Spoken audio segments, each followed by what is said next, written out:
តបាល់កិនស្រូវគឺជាឧបករណ៍ផលិតពីដៃរបស់សិប្បករដែលជាកសិករឧបករណ៍នេះគឺមានតម្លៃនិងចាំបាច់សម្រាប់កសិករដែលពុំមានម៉ាស៊ីនកិនស្រូវឬលុយដើម្បីជួលឲ្យគេកិនស្រូវកាលពីសម័យបុរាណកាលដ៏យូរលង់មកហើយស្ទើរគ្រប់លំនៅឋានរបស់កសិករយើងតែងប្រទះឃើញនៅខាងក្រោមផ្ទះឬចំហៀងផ្ទះណាមួយគឺសុទ្ធតែមានតបាល់កិនក្តឿងចិនអង្គរតបាល់បុកអង្គរតបាល់បុកគ្រឿងកញ្ច្រែងល្អីត្រកទ្រូកំបិតធ្នូស្នាឈ្នាងកណ្ដៀវអង្រុតផ្គាក់ខ្វែវដែលទាំងអស់នេះគឺជាឧបករណ៍ដែលកសិករមិនអាចខ្វះបាន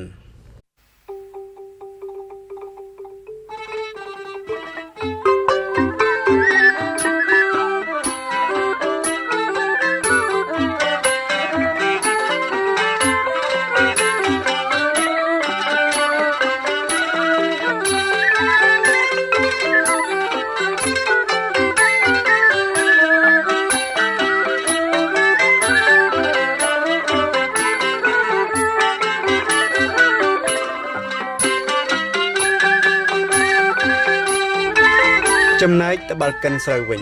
រឹតតែធ្វើឲ្យពួកកសិករខ្វះមិនបានព្រោះចាំបាច់ក្នុងការកិនស្រូវឬចម្រាញ់ស្រូវឲ្យមកជាអង្ករបច្ចុប្បន្នយើងមិនសូវសង្កេតឃើញថាមានតបាល់កិនច្រើនដូចមុនទៀតទេមូលហេតុដោយមកពីកង្វះខាតសិប្បករនិងខ្វះធនធានធម្មជាតិនិងថែមទាំងផលិតផលនេះមានតម្លៃថោក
វិធីនៃការធ្វើតបាល់កិនគឺផ្ដើមឡើងដោយយកបន្ទះឫស្សីតូចល្មមស្ដើងធំប៉ុនដងចង្កឹះ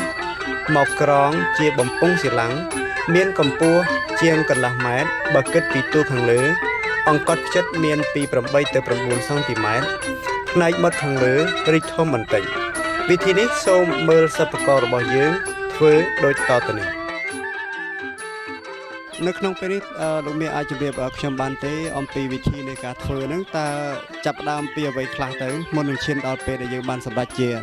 បាល់កិនដ៏ល្អប្រណិតនេះបាទមុនដំបូងលស័យកាប់លស័យរួចបេតរួចដេញរៀងវាជារៀងវារួចបានដាក់ដាយដាក់បាទរួចបានដាក់ដាយដាក់ជើងវានេះដាយបាទរួចបានយើងលាយដីនឹងស្កររួចយើងបុករួចបានយើងអញ្ចឹងដីដែលនៅខាងក្នុងត្បាល់នេះគឺបានន័យថាជាដីដែលយកមកលាយជាមួយស្ករផងលើថាដូចជាមានលាយអំបិលដែរតើឲ្យមានលាយអំបិលមានលាយអាយកោដែរអត់អាយគឺក្រោយណានៅក្រោយបាទដូចយើងយកចាស់ធ្មេញស៊ូមធ្វើជាធ្មេញវានេះធ្មេញវាអានេះគេហៅធ្មេញវាបាទធ្មេញរួចបានយើង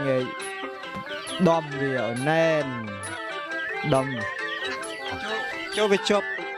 ស្អីទៅនៅក្នុងនោះធ្មេញវាជាប់ដោយសារអីដោយសារដីស្ករអំបិលដីដំបូកបងពេលដែលយើងដោះយើងមានកំណល់មួយនៅខាងក្នុងនេះទៀតបាទហើយខាងក្នុងនេះដីដែលយើងបូកខាងក្នុងបំវល់ទៅខាងទូវិញមានអំបិលមកខាងនេះវិញបាទនេះគឺបានន័យថាយើងធ្វើកំណល់វាមកដាក់សៀតចូលមកនេះមកហើយដាក់ដីពីលើមកហើយឲ្យវារឹងទៅយើងក៏ដាក់ថ្មិញវានឹង ចូលមកឥឡូវមៀដាក់ទៅវិញមាសសូមជួយមៀដាក់ទៅវិញបាទបាទសូមជួយមៀអង្គុយសិនតាមពិតទៅនេះគឺជាពិធីធ្វើត្បាល់កិនដ៏ល្អប្រណិតចុះថ្មិញវានេះតើជាឈើប្រភេទអីទៅលោកមាស ដើមកលាញ់ជាក្រាក់កលាញ់ ជាក្រាក់កលាញ់បាទជាប់ប្រហោងកណ្ដាលនេះគឺសម្រាប់យើងយក snowll វា យក snow មកដល់ដោតនេះទៅ ដោត ហើយទៅពេលយើងក្លាប់ផ្ងាឡើងលើយើងដាក់ស្រូវចូលមក បាទ យើងក៏កិនទៅដូចជាផលិតផលខាងនោះមិនចឹងមានណាចំណែកតួតម្រោផ្នែកខាងក្រោមក៏យើងត្រូវយកដីដែលលាយជាមួយដីដំបូកដែលនឹងលាយជាមួយស្ករផងអំបិលមកញាត់ហើយបុកឲ្យហាប់ណែនដើម្បីយកឈើក្រាក់ដែលកាត់ជាបន្ទះស្ដើង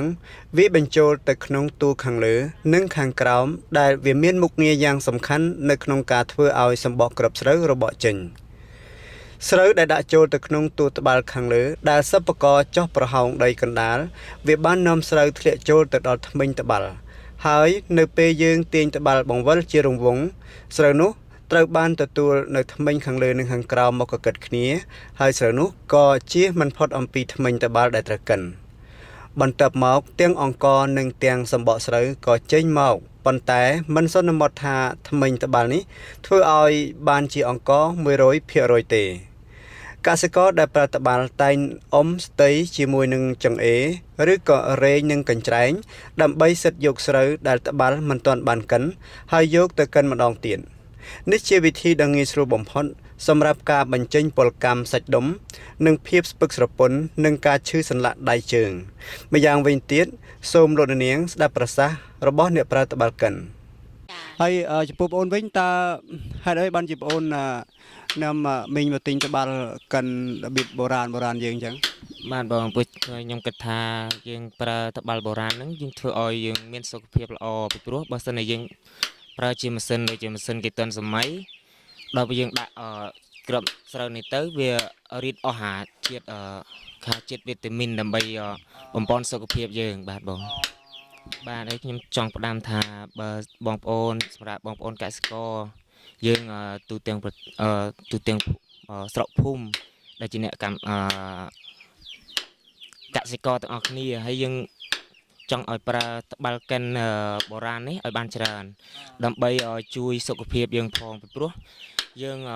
ប្រើជាត្បាល់កិននេះដល់ពេលយើងកិនទៅវាចំណេញណាមួយអង្កាមអាចឲ្យមឿនកន្ទក់យើងអាចចិញ្ចឹមជ្រូកបានបាទបងបាទ